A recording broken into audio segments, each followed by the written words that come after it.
सभी को नमस्कार। लोकतांत्रिक व्यवस्था का संकट लेसन हम 4 भागों में अपना पूरा कर चुके हैं।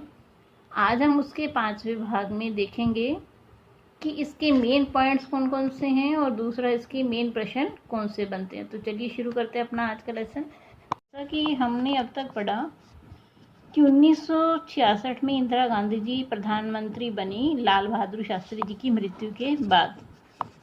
तो उसके बाद उन्होंने 1967 में फिर से चुनाव में विजय हासिल की। जो विजय हासिल की उसमें उनका जो श्रेय जाता है वो उन्होंने जो नारा दिया था गरीबी हटाओ का, उससे जाता है।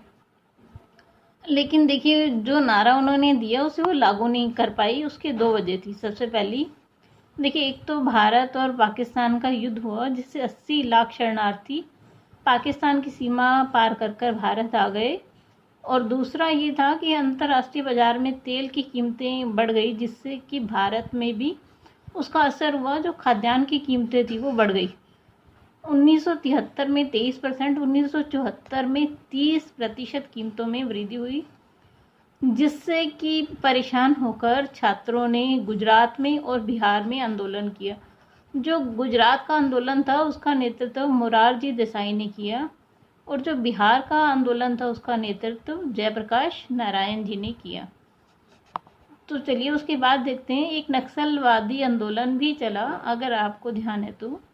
देखिए, वो किसानों ने चलाया था क्योंकि किसान बहुत परेशान थे। एक तो उनके पास भूमि नहीं थी, दूसरा उनसे बेगार करवाई जा रही थी, जो मजदूरी थी वो कम दी जा रही थी, छोटे छोटे टुकड़े खेती की उनके पास थे।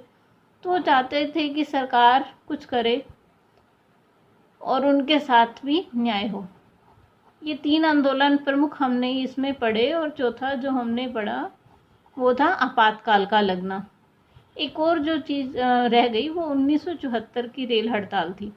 1974 में रेलवे ने बोनस और सेवाओं से जुड़ी कुछ मांगों को लेकर हड़ताल की, जिसका नेतृत्व जॉर्ज फर्नांडिस जी ने किया। 20 दिन तक ये हड़ताल चली। 20 दिन के बाद बिना किसी समझौते के रेलवे ने हड़ताल वापस ले ली।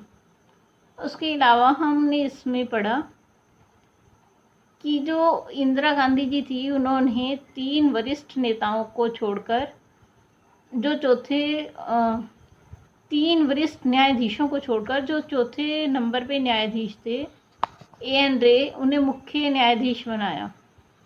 तो इस चीज़ ने वचनबद्ध न्यायपालिका की प्रथा को आरंभ किया। वचनबद्ध न्यायपालिका क्या होती है? वो न्यायपालिका जो किसी विशेष राजनीतिक दल के कहे अनुसार चले। आगे देखिए, हमने इसमें पढ़ा आपातकाल। 12 जून 1975 को इंदिरा गांधी जी ने आपातकाल लगाया।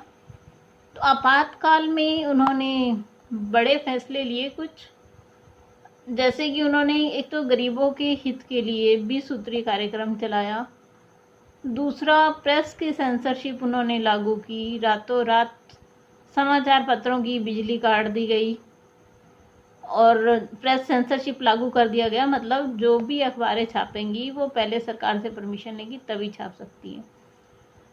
और इंदिरा गांधी के बेटे संजय गांधी जी ने दिल्ली में रहने वाले कुछ गरीब झुग्गी वालों को एक स्थान से दूसरे स्थान पर विस्थापित किया और बढ़ती हुई जनसंख्या को नियंत्रित करने के लिए कठोर कदम उठाया, जिसकी बाद में आलोचना भी। वो था जबरन नसबंदी करवाने का काम उन्होंने किया, जिससे कि सरकार को काफ़ी आलोचना झेलनी पड़ी। तो चलिए, 1977 में जब आपातकाल हटा तो इसकी जांच के लिए शाह आयोग बनाया गया। शाह आयोग ने जो अपनी रिपोर्ट दी वो इस तरह से थी।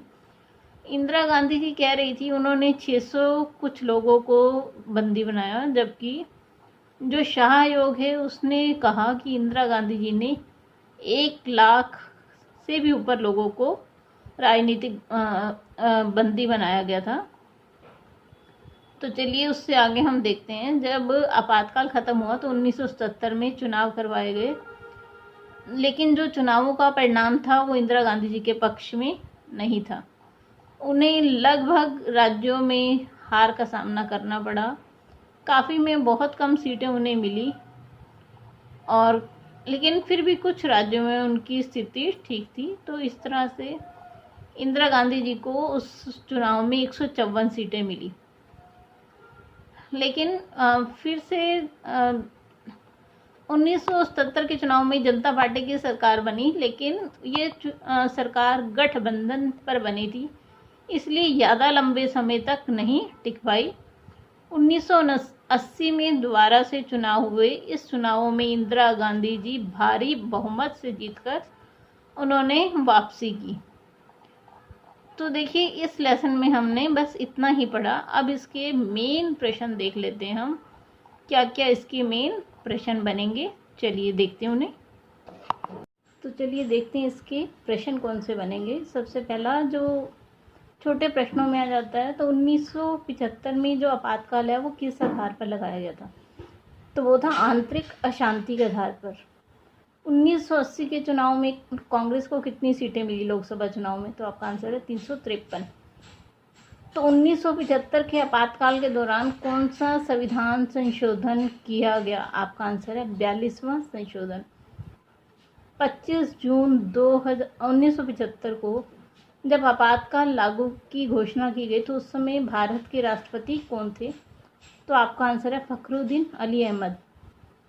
आपातकाल के दौरान इंदिरा गांधी ने गरीबों के हित के लिए किस कार्यक्रम की घोषणा की? तो वो था 20 सूत्रीय कार्यक्रम। मोरारजी देसाई के बाद भारत के प्रधानमंत्री कौन बने?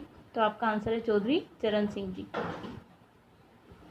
अच्छा, किन दो लेखकों ने लोकतंत्र का दमन होने पर अपनी पदवी लौटा दी? तो पद्म भूषण से सम्मानित कन्नड़ लेखक शिवराम करात और पद्मश्री से सम्मानित लेखक फणीश्वर नाथ रेणु, इन दोनों ने जब आपातकाल लगाया गया तो अपनी ये पदवियां वापस लौटा दी। एक जो नारा बहुत प्रचलित हुआ था, अगर आपको ध्यान हो, Indira is India, India is Indira, तो ये किसने दिया था? DK बरुआ ने। अब हम देख लेते हैं जो इसमें बड़े प्रश्न बनेंगे। वो है सबसे पहला, आपातकाल के क्या परिणाम निकले? दूसरा, 1977 में जनता पार्टी की जीत के क्या कारण थे? जो मेन बड़े प्रश्न हैं वो तो यही बनते हैं। बाकी छोटे प्रश्न और 2 नंबर वाले जैसे ही आप लेसन को अच्छे से समझेंगे, आप सभी को आसानी से सॉल्व कर सकेंगे। धन्यवाद। आपसे फिर मुलाकात होगी।